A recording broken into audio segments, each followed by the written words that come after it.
తెల్ల బట్టలు వేసుకొని నెత్తిన టోపీ పెట్టుకొని జెండాకి సెల్యూట్ కొట్టేటటువంటి ప్రియతమ సోదరులు సోదరీమణులు సేవాదళ్ పురిటిగడ్డలో పుట్టినటువంటి సోదరులకు అందరికీ కూడా మరోసారి శుభాకాంక్షలు ధన్యవాదాలు తెలియజేస్తూ అప్పుడెప్పుడో మేము చిన్నప్పుడు ఇట్లాంటి స్పీచ్లు వినేవాళ్ళం. ఇప్పుడు ఎవరి స్పీచ్లు వినే ఓపిక లేదు, ఎవరికి ఏదైనా చెప్తే అర్థమయ్యేటట్లు లేదు. ఎవరి వాదన వాళ్ళదే, ఎవరి సెల్ ఫోన్లు వాళ్ళే, ఎవరి సోషల్ మీడియాలు వాళ్ళే. కానీ క్రమశిక్షణతోని పనిచేసి జెండాకి వందనం చేసి కాంగ్రెస్ పార్టీ అంటేనే మొట్టమొదటిగా ఒక ప్రధానమంత్రి పక్కన సేవాదళ్ నిలబడి ఉంటది. ఎవరికి కూడా ప్రోటోకాల్ అంత ఈజీగా దొరకదు.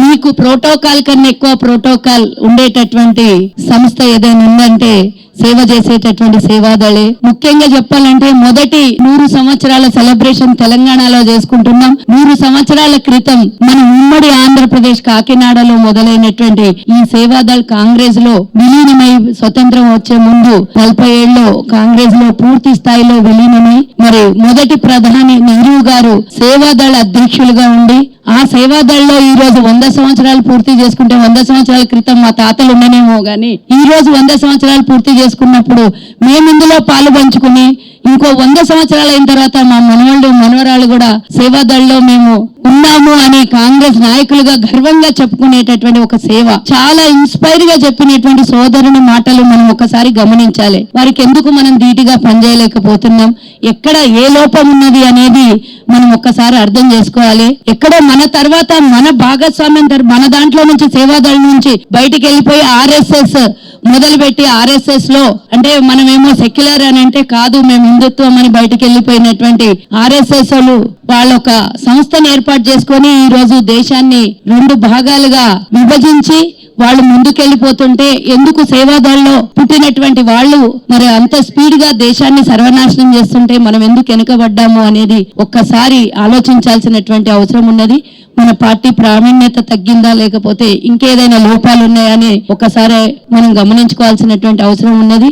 ఇందాక అందరూ చెప్పినట్టే నేను కూడా సేవాదళ్లో కీలకంగా పనిచేసి అర్హులైనటువంటి వాళ్ళకు కూడా నామినేటెడ్ పదవులో కీలకమైనటువంటి బాధ్యతలో ఇస్తే తప్పకుండా వారి లోపల కూడా ఉత్సాహం వస్తుంది.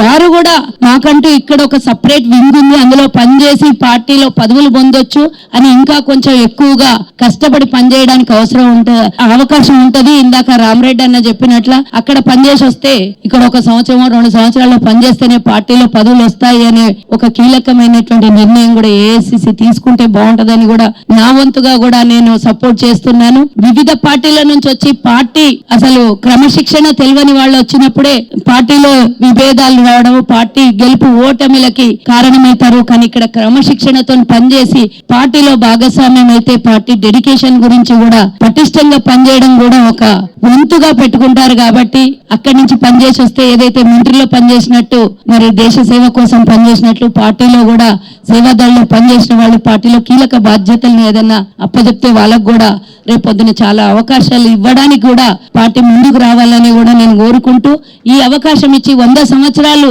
మన తెలంగాణలో మొదటి స్థలంలో జరుపుకుంటున్నందుకు సేవాదళ్ రాష్ట్రమే కాదు దేశంలో ఉన్నటువంటి ప్రతి ఒక్క సేవాదళ్ నాయకులకి జిల్లా రాష్ట్రంలో అన్ని చోట ఉన్నటువంటి నాయకులకి నేను సెల్యూట్ చేస్తూ ఇంకా మీరు పటిష్టంగా పనిచేయాల్సినటువంటి అవసరం ఉన్నదని తెలియజేస్తూ ఈ అవకాశం ఇచ్చినటువంటి సేవాదళ్ నాయకులకు అందరికి కూడా ధన్యవాదాలు. జై హింద్.